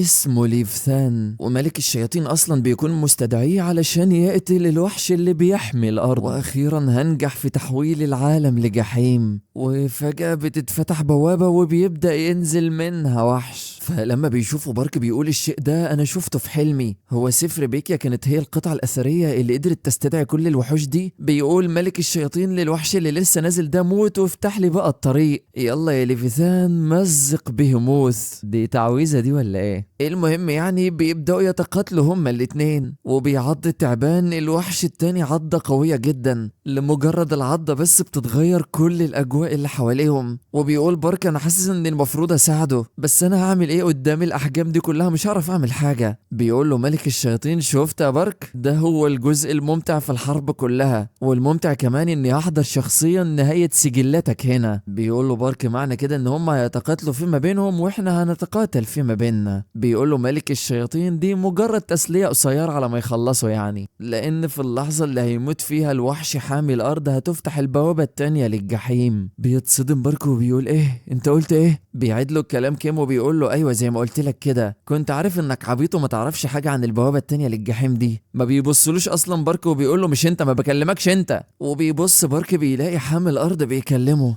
فبيقول ملك الشياطين هما بيحاولوا يتواصلوا مع بعض، وبيستخدم قوته وبيؤمر كيم وإيديا التنين انهم يخلصوا على بارك حالا. فبيتحرك كيم بكل سرعته هو وإيديا التنين في هجومهم على بارك، وبيحس بارك بألم رهيب في راسه. فبيقول له الوحش انت وكيل المستقبل، وبينور يضيء السما كلها وبينزلها لحوالين بارك. حرفيا القوة دي بتطير كل اللي حواليها. بيتصدم ملك الشياطين لما بيلاقي القوة دي كلها بتدخل لبارك، وبيقول الوحش لبارك انا بوكل ليك الارض ايها الوكيل. بيكون بارك مش قادر يتحمل، وبيقول له الوحش المسؤولية كلها بقت على عاتقك دلوقتي ايها الوكيل، وبيتبخر في الهواء. بيتصدم كيم وبيقول هو ايه اللي بيحصل؟ هو حامي الارض لبس بارك؟ ده شكله هيبقى مرار طافح. بارك انت مين بالظبط يلا؟ بتبدأ شرارة القوة تخرج من بارك في اللحظة دي، حرفيا وش بارك بينور، وبتتفتح بوابات فوق بارك واسفل منه، وبيبدأ يعد بارك من البوابات دي، وبتتغير الهالة المحيطة بيه وبيتغير شكله، وبيتحول شعر بارك للون الابيض. وبيقف قدام ملك الشياطين كده ويقول له انت مصدوم من ايه يا معلم؟ بيكون ملك الشياطين واقف متنح وعاجز عن الكلام. بيتكلم بارك وبيقول عدى وقت طويل قوي يا ملك الشياطين، في مثل الاوقات دي انا كنت دايما بشوفك بتضحك، ليه مش شايفك بتضحك دلوقتي؟ بيقف التعبان اللي استدعاه ملك الشياطين يتفرج على اللي بيحصل، وبيقول بارك رأس الافعى عدى وقت طويل برضه انت كمان، ده انتوا يوم اهلكوا اسود النهارده. وبيقول بيقف بارك وكل ملامحه متغيرة وبيقول خلينا بقى من هنا نتولى زمام الأمور. ما بيستناش التعبان وعلى طول بيهجم على بارك. بيفعل بارك في اللحظة دي حاجة اسمها وضع الكراكن، وبتخرج منه هالة ضخمة جدا مدببة بتعور التعبان ده، وبيمسك السيف وبيقول أنا هستخدم السيف المجنون ده، وبيبدأ يستعد بارك للهجوم. وبيكون بارك معاه تعبان كده صغير بيضربه بالخنجر اللي معاه، فالخنجر ده بيمتص القوة من التعبان. بعد ما بيعمل كده بياخد الخنجر ده وبيعور بيه نفسه. بيكون التعبان متضايق جدا وعايز يهجم تاني على بارك يخلص عليه. ساعتها بيقول بارك حلو قوي كده الاستعدادات اكتملت ايها الثعبان، انا هبدأ دلوقتي، تعالالي تعالالي. في اللحظة دي بيكون بيشت واقف مع سونج وسيون وبيقول حجم المعركة دي هائل لدرجة ان انا مش قادر افكر حتى في المساعدة. بيقول له سونج ده طبيعي لان احنا حرفيا دلوقتي قدام كارثة طبيعية. قد ايه هو محبط ان احنا كل اللي قادرين نعمله اننا نتفرج. وبتكون سيون قلقانة جدا على بارك. على الجانب الاخر بيقف بارك ويبص للتعبان ده وبيقول بصراحة يعني انت ضخم جدا، يعني حاجة مش مريحة خالص ان انا اقاتل وانا ببص للاعلى. فبيستدعي بارك العظمي اللي كان اصلا اتقتل قبل كده من ملك الشياطين، وبيفوق كده تاني وبيقول انا بدأت احس بالقوة تاني. وفعلا بتنفجر منه القوة وبيتوجه ناحية بارك. لما بيمتطيه بارك بيقول له انا بتفيض مني القوة، بقى عندي 4 أجنحة، اللي انا فيه ده هو تطور التطور. بيقول له بارك اسكت وحلق وانت ساكت. وبيطيروا فعلا وبيطلعوا لدماغ التعبان. فبيفتح بقه التعبان وبيكون عايز يلتهمهم لكنه ما بيقدرش يعمل اي حاجة وبيتعرض للإصابة من بارك. بعد ما بارك بيضربه بيقول له يا عم بطل تكافح بقى، انت كده كده ميت. وبيضرب بارك بالخنجر بتاعه وبيقطع حتت من التعبان. ولما بيحاول يهرب بيجري وراه بارك وبيقول له بتحاول تهرب من قدامي، انت مفكر انها سهلة كده؟ دخول الحمام مش زي خروجه يلا. طبعا بيقف التعبان يرتعش ومش عارف يروح في اي حتة. واخر محاولة ليه بيضرب هجوم في السماء علشان يفتح بوابة، وبتبدأ البوابة دي انها تتفتح. فبيقول له بارك ايه ده، البوابة اتشكلت، انت بتستدعيها وعايز تهرب من قدامي؟ ولما بيجري على البوابة بيكون عايز يهرب منها بيهجم عليه بارك وبيقول له كفاية عليك كده، وقتك خلص معايا، انت ما عدتش هتشوف النور تاني، جه وقت الوداع. وبينقض على التعبان يديله ضربة بينزله في اخر الارض. واخر محاولة بيحاولها التعبان انه بيهجم على بارك من بقه. ساعتها بارك بيقف قدامه وبيقول له عيب عليك، وبيشاور له ويقول له بص فوق كده. اول ما التعبان بيبص فوق بيكون هيغمى عليه من الصدمة. بيلاقي ان في 100 مليون خنجر نازلين عليه من السما زي المطر، وفعلا بيقعوا كلهم يتغرزوا فيه. حرفيا بيبقى فيه خرام اكتر من المصفى. بيقول له بارك خلاص خلصت ولا لسه في حاجة تانية؟ وبيرسم بارك خط بايده وبيهجم على التعبان بيخليه يختفي خالص. طبعا ملك الشياطين بيتفرج على كل اللي بيحصل ده وهو مش مصدق عينيه. هل اللي انا شايفه بعناية ده بجد؟ هو ايه الكائن اللي انا بتقاتل معاه ده؟ بيبدأ في اللحظة دي بارك يخرج من الضباب ويقرب عليه واحدة واحدة. فبيتسمر ملك الشياطين في مكانه من الرعب.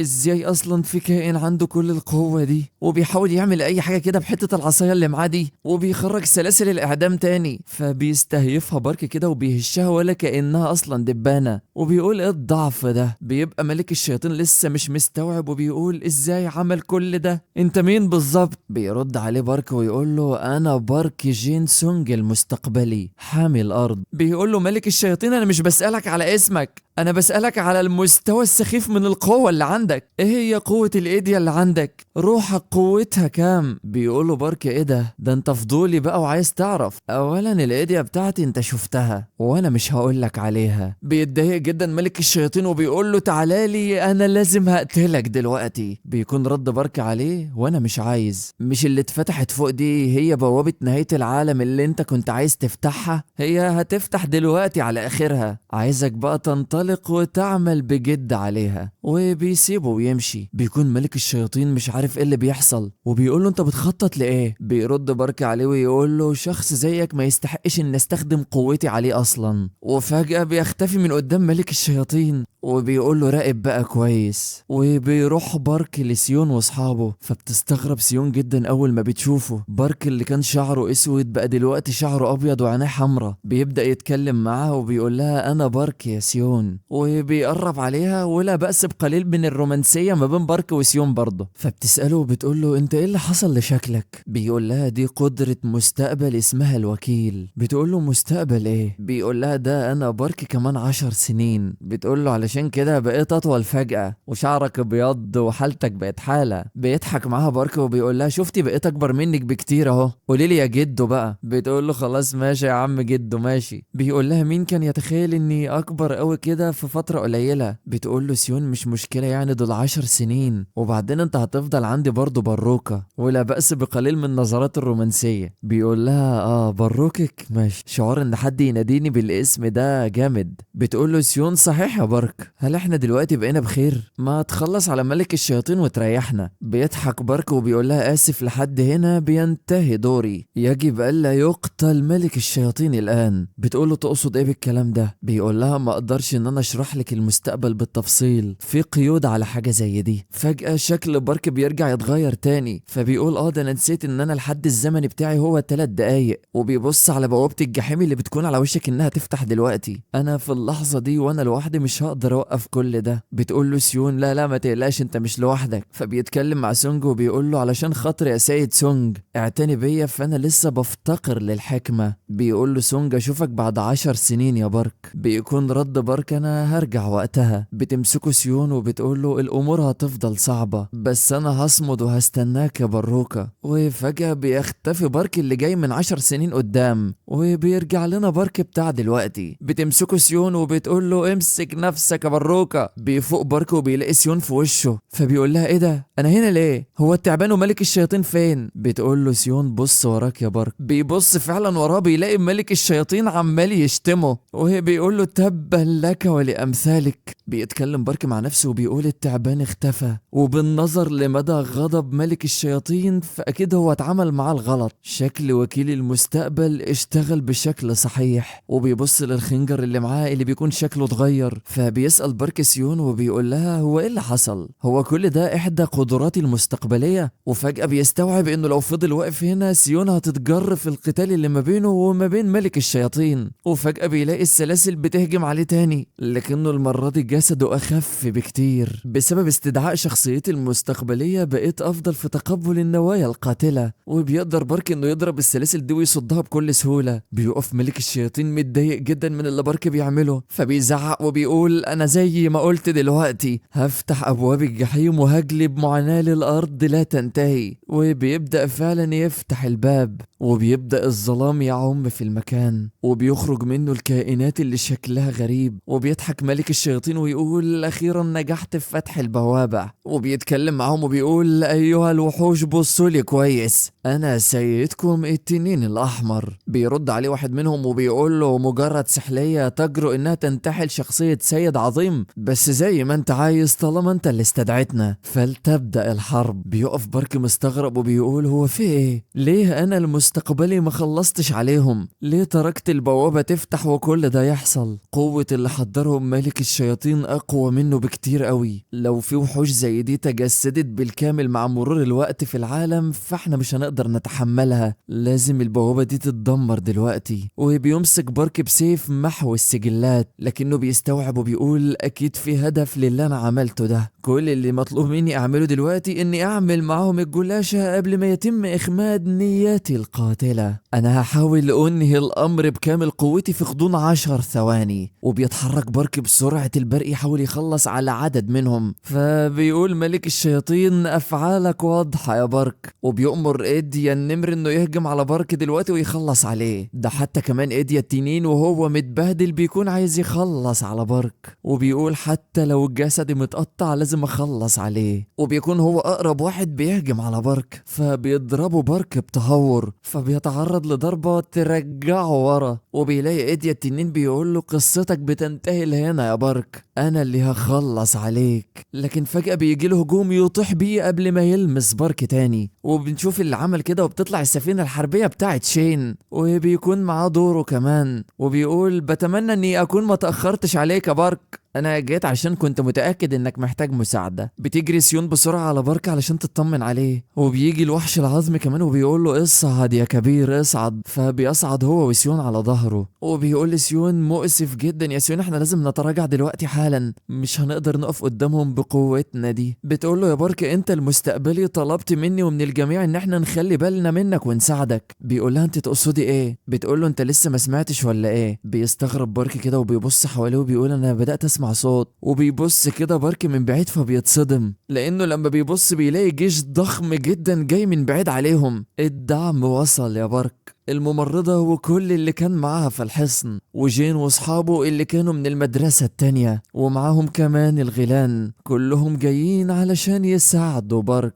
ساعتها كين بيصيح وبيقول الحشرات دي خرجت منين، واول واحد بيهجم منهم بيكون جين. ده حتى جي بيفعل القوة بتاعته وبيقول في حاجات كتير قوي هعرف ارميها عليهم، وبيشتغل الصخور وبيرميها في وش الوحوش، وبيأمر العفاريت انهم يخلصوا على الباقي. ودونج التخين بيكون معاهم وبيشارك كمان. تقريبا كده هم مجمعين باقي البشر اللي موجودين على الكوكب. وبتطلب الممرضة من جي انه يحرك الصخرة اللي هي واقفة عليها، فبيشتغلها بالصخرة، وفي وسط المعركة بتقوم بعلاج كل المرضى، وطبعا من ضمنهم سونج وفريق الزومبي كله. بيتفرج بارك هو وسيون على كل اللي بيحصل ده من على الظهر العظمي، وبتقول له سيون الدعم وصل يا بارك. فبارك بيقول معنى انهم جم اكيد شافوا البث المباشر، واللي بيأكد لي حاجة زي دي ان في اشخاص كتير قوي ما تعرفناش اصلا هم جايين يساعدوا مش اكتر. الدعم اللي وصل ده تقريبا بيتجاوز 10,000. الناس دي اكيد في حد اقنعهم ييجوا. على الجانب الاخر بنشوف واحدة متبهدلة وبتقول كويس ان انا بدأت بدري لان الدعم وصل في الوقت المناسب، انا عملت كل اللي عليا. وبتسقط على الارض. مين دي بقى؟ نتمنى ان احنا نعرف. بيكون بارك عارف ان هي دي اللي عملت كده. بعد كده بتطلب سيون من بارك انه يديها سيف جنية الرمال، فبيديهولها طبعا عشان هو بتاعها، فبتستخدمه للهجوم على الوحوش اللي موجودة. لكن دلوقتي في مشكلة كبيرة قوي عند بارك. المشكلة دي بقى ان نية القتل مش موجودة عنده دلوقتي، لكنه بيفتكر حاجة مهمة جدا، وهي ان لسه في قوة بداخله هو ما يعرفش عنها حاجة، تقنية من التقنيات هو عمره ما استخدمها. فبيطلب من سيون انها تحميه، فبتقول له ما تهزرش يا بارك، انت كده هترهق نفسك قوي. بيقول لها مش مشكلة استني شوية بس. وبيدخل بارك للفضاء بتاعه علشان يكتشف المهارة، وفعلا لما بيبص على اسمها بيلاقيه دعم للقتل. ولما بيدخل للتقنية دي بيلاقي باب مقفول وعليه سلاسل وقفال كتير قوي، فبيفهم ليه هو كان سمع قبل كده صوت سلاسل وهو بيحاول يستخدم قوته. لكن من حسن حظ بارك انه بيقدر يفك القفل بسهولة، بس هو هياخد وقت على ما يفكهم قفل قفل ويحل العقد بتاعت السلاسل. على الجانب الاخر بتبص سيون وبتفهم ان بارك دلوقتي في الفضاء بتاعه، فبتاخده بالحضن وبتقول اصبر شوية يا بارك، كل اللي مطلوب مني دلوقتي اني اكسب لك بعض الوقت. وبتطلب من العظمي انه ياخدهم لمكان امن، فعلى طول بيروح عند شين. اول ما شين بيشوفهم بيقول لها في يا سيون، بتقول له بارك مش موجود دلوقتي. فبيستوعب على طول لان بارك بيعمل حاجة في الفضاء بتاعه، وبيفهم كمان انه محتاج يكسب شوية وقت كمان لبارك. وبيستخدم هجوم السفن بتاعته علشان يهجم على ايديا التنين ويطيره. لكن ايديا التنين مش ضعيف ابدا، وبيتفادى هجمته وبيقول له إيه ازاي ليك يا انسان يا متدني انك تهجم عليا. وبتحاول دوره كمان انها تهجم. ده حتى كمان ملك الحشرات بيهجم هجوم قوي جدا على ايديا التنين لدرجة انه بيسقط على الارض. ساعتها بيتضايق جدا يا ايديا التنين وبيستخدم التقنية بتاعته، تقنية طي الارض. بيقف الناس قدام القوة دي وهم مش مصدقين ان في حد بيقدر يعمل كده اصلا. هو احنا المفروض نقاتل ده ازاي؟ وبينده عليهم شين ويقول لهم يا اصحاب الطموحات البعيدة اتبعوا هجومي. وفعلا بيبدأ كل واحد يجهز الايديا بتاعته حتى لو كانت ضعيفة، بما فيهم كمان جي بيستخدم القوة بتاعته علشان يساعد. وفعلا كلهم بيوجهوا هجوم قوي جدا في نفس الوقت، فبيتغلبوا على تقنية طي الارض بتاعت ايديا التنين. ساعتها ايديا التنين بيتصدم وبيقول ازاي شوية بشر حشرات كده يقدروا يتغلبوا على العنف بتاعي. بيضحك شين وبيقول له ايه رأيك بقى في القوة بتاعتنا؟ هي دي الوحدة البشرية. الى جميع الوحدات تقدموا بدون تردد. طبعا ايديا التنين متضايق جدا وبيحاول يعمل اي حاجة، لكنه ما بيلحقش وبيلاقي ملك الحشرات بيضربه، وبعدها هجمات اقوى واقوى من شين. ده حتى جين ودونج بيصيبهم الجنون، وبيقولوا هنبذل قصارى جهدنا، أهم حاجة نوفر الوقت البارك. وجين بيستخدم حاجة اسمها جنون المرحلة الرابعة، وبيهجم على الوحوش اللي نازلة من البوابة بكل تهور، وبيشتل لصحته بترجع له، وبيستخدم قوة المطر، وبيضرب عدد كبير جدا من الوحوش بالبرق. وأعضاء فريق الزومبي اللي بيتحمسوا هم كمان. أهو كل اللي بيحصل في المعركة ده بقى بيضايق ملك الشياطين، وبيقول بارك أيها الصعلوك،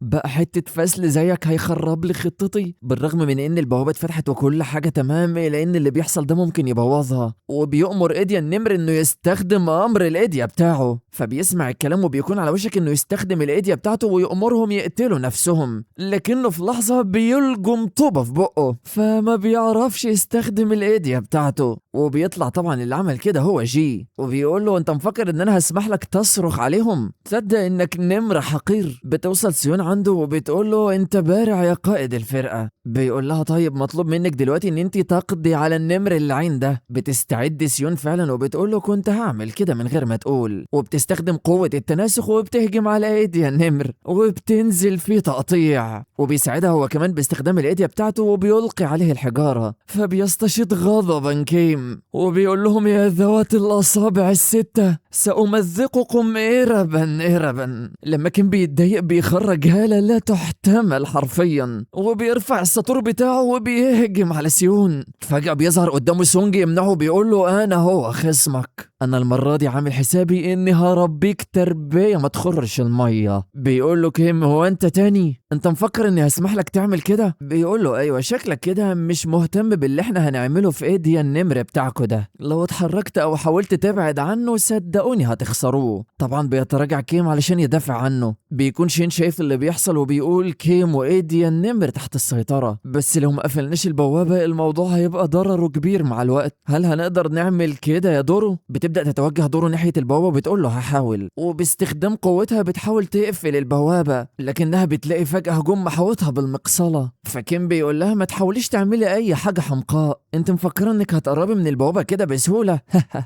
التقنية اللي انا استخدمتها عليكي دي هي تقنية القفص المحظور، خليكي بقى محبوسة بهدوء. فجأة بيظهر وحشين من البوابة لملك الشياطين، وبيقولوا له شكلك بتعاني أيها السحلية اللي بتدعي انك سيد المعركة، محتاج مساعدة ولا ايه الدنيا؟ بيقول لهم على فكرة انتم من مصلحتكم ان البوابة تفضل مفتوحة، اعملوا اي حاجة ليها لازمة. بيقولوا له انت بتسخر مننا؟ لم يمضي وقت طويل على فتح البوابة، فلسه الدنيا مش مثالية، بس انا همنحك القوة. وفجأة بتروح القوة دي وبتلتف حوالين ايديا التنين، وبيقولوا له ايها التنين احنا هنقدم لك قوتنا، المفروض تشكرنا بقى. بيقول لهم ده انتوا اللي المفروض هتشكروني علشان هتساعدوني. يا اخي يخرب بيت التكبر بتاعك. فبيقولوا له انت متغطرس زي السيد بتاعك، عايزينك بقى تصمد قدام قوتنا. وفعلا بتبدأ القوة دي تنفجر من ايديا التنين، وبتزداد قوته وضخامته وعضلاته وكل الجروح اللي كانت موجودة في جسده كمان. فبيحاول ملك الحشرات بسرعة انه يهجم عليه، لكن بيتصدى ليه ايديا التنين بكل سهولة، وبيديله لكمة قوية جدا بتطيره حرفيا. من شدة اللكمة بيقع يخرم الأرض. بيقف شين قدامه وبيقول ده بقى التعامل معاه صعب جدا، احنا كده مش هنقدر نصمد قدامه، المشكلة انه ما تعافاش بس ده اتحسن وقوته زادت. انا بقول كده دلوقتي نستعد للموت وخلاص. وبيحاول يهجم بالسفن الحربية هجوم بائس عليه، لكن وبكل سهولة ايدي التنين بيصد الهجوم ده. ومش بس كده، ده بيرد بهجوم اقوى واقوى على شين، وبيمسك احدى السفن الحربية دي ويرميها عليه، فبتقع وبتتكسر وبتتفجر. فبينده شين على الفرسان اللي موجودين وبيقول لهم ابعدوا عن النيران، وبينما شين بينده لهم بيهجم عليه التنين، لكنه بكل قوته بيحاول يتصدى ليه. فبيضحك عليه التنين وبيقول له مش هتقدر توقف قوتي بعد الآن. فعلا شين ما بيقدرش يصمد قدام الهجوم بتاعه وبيكون على وشك انه يسقط، لكن في اللحظة المناسبة بتظهر الخفافيش بتاعت فلادي، وبتجيله فلادي وبتقول له شكلك تعبان قوي. بيقول لها انت جاي متأخر على فكرة. بتقول له ما انا ما كنتش فاضية، كنت بعمل حاجات تانية. قول لي صحيح انا مش شايفة بارك هو فين؟ بيقول لها شين بيحضر لحاجة احنا بنكسب له بس بعض الوقت. بتقول له حلو قوي، دي شغلتي من دلوقتي. وبتمنح دماء عندها لسلاح الفرسان. فبتقول لشين اتفرج بقى واتعلم، وبتخلي سلاح الفرسان دول يهجموا على ايديا التنين. فبيقول لها مش ممكن تحاربوني ابدا بالقوة الضعيفة دي. على الجانب الاخر جي بيوجه الضربة القاضية لإيدي النمر، ولسه كيم عايز يلحقه بيجري عليه سونج وسيون. لما التنين بيشوف اللي بيحصل بيقول الاوغاد دول مش قادرين يصمدوا حتى النهاية، وبتطلب فيلادي من شين انه يتعامل هو مع ايدي التنين، بينما اللي نازلين من البوابة هي هتتعامل هي معاهم. فبيقول لهم تشين اعيدوا تنظيم خط الهجوم بتاعكم وركزوا. فبيسمعوا الكلام على طول وبيبدأوا يتبعوا خطة شين، وبيتجمعوا كلهم قدام ايدي التنين. لكن بيكون هدف ايدي التنين حاجة واحدة بس، انه عايز يخلص من بارك اولا. فشين بيزعق وبيقول لهم وجهوا هجومكم ناحيته، ما تسيبوش يعمل اي حاجة. لكنه بينقض بكل سرعته على العظمي اللي بيكون شايل بارك، وبيقول انت مفكر انك هتستخبى عن عينيا. وبيحاول العظم بكل قوته انه يدفعه بعيد عنه. وبيستغرب ايدي التنين ان بارك مش بيتحرك اصلا. هو بيخطط لحاجة ولا ايه؟ شكله كده بيجهز لحاجة. انا لازم اخلص منه، ما ينفعش اديله اي وقت. ومن شدة قوة ايدي التنين بيخلع ايدين العظمي، لكن العظم بيدافع باستماتة عن بارك. فجأة بيتدخل في القتال ده بشت، وبيقول انا عارف ان هجوم المطر ده مش هيفرق في اي حاجة، بس انا مش هينفع اقف مكتوف الايدي واتفرج. وبيستخدم هجوم المطر باقصى ما عنده، وبيحاول يساعده جين وباقي البشريين اللي بيستخدموا الايديا الضعيفة بتاعتهم. فبيبص لهم التنين وبيقول صدقوا انكم شوية حشرات. فجأة بيظهر من وراه ملك الحشرات وبيحاول يضربه، لكنه بيقدر يصد هجومه. ما بيدلوش فرصة شين وبيحاول يضربه، لكن برضه بيقدر يصد الهجوم ده، ما بيموتش ابن الصرمة. فبيقول ايديا التنين الحشرات دي مش هتستسلم وهتستمر في ازعاجي. فلما بيتضايق بتنفجر منه قوة جبارة بتطيح بكل اللي حواليه، وبيترموا كلهم في اخر الارض. وبيجن جنونه وبيقول لهم محدش هيقدر يقف قدامي ايها الحشرات. اخيرا بيخرج بارك وبيقول له بتقول على مين حشرات يا مجرد فرخة؟ بيقول له ايديا التنين ايه ده انت رجعت؟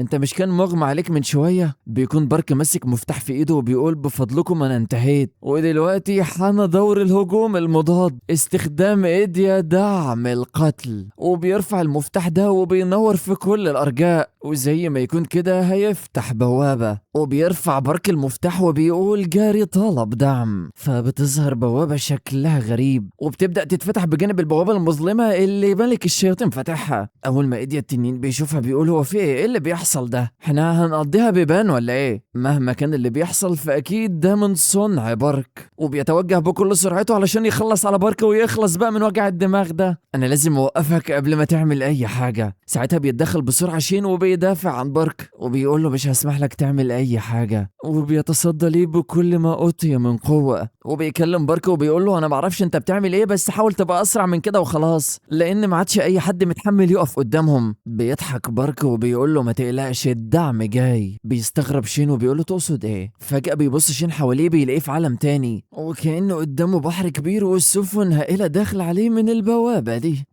طبعا يعني بيضحك وبيقول له أنا فهمت ليه الثقة اللي باينة على وشك دي يا بارك. في نفس الوقت بيكون التنين عمال يكسر في السفن بتاعته لحد ما كسرها كلها، وبيقول له أنا كسرت السفن بتاعتك كلها، بطل توجع دماغي بقى. لكن شين بيستمر وبيقول له لسه اللي جاي أحلى. بيتصدم ايديا التنين وبيقول له أنت لسه عندك كمان؟ عايز أقول لك إنك مهما استدعين من السفن فأنت مش هتقدر تواجهني. بس بيستغرب جدا لما بيلاقي شين بيقول له أنت وقفت قدام 12 سفينة، هل بقى دلوقتي هتقدر تقف قدام 120 سفينة؟ بيقول له التنين ايه ده انت الايديا بتاعتك اتعززت؟ انا فهمت دلوقتي ايه وظيفة الباب ده. وبيستعد شين بالسفن بتاعته انه يهجم على ايديا التنين، وفورا بيعطي امر بالقصف عليه. فبيحاول ان هو يتفاداه على قد ما يقدر، لكن القصف بيفضل يلحقه. وبينما هو بيهرب من القصف ده فجأة بيقع، وطلع اللي حصل له ده بسبب البقية اللي استخدموا الايديا بتاعتهم. فبيقول ازاي شوية الحشرات دول يعملوا فيا كده؟ وطبعا الباب ده بيعزز كل ايديا اصحاب بارك بما فيهم الممرضة اللي بتعالج الناس بشكل اسرع. بيقف بقى قدامه شين شامخ كده وبيقول له ها ايه رأيك؟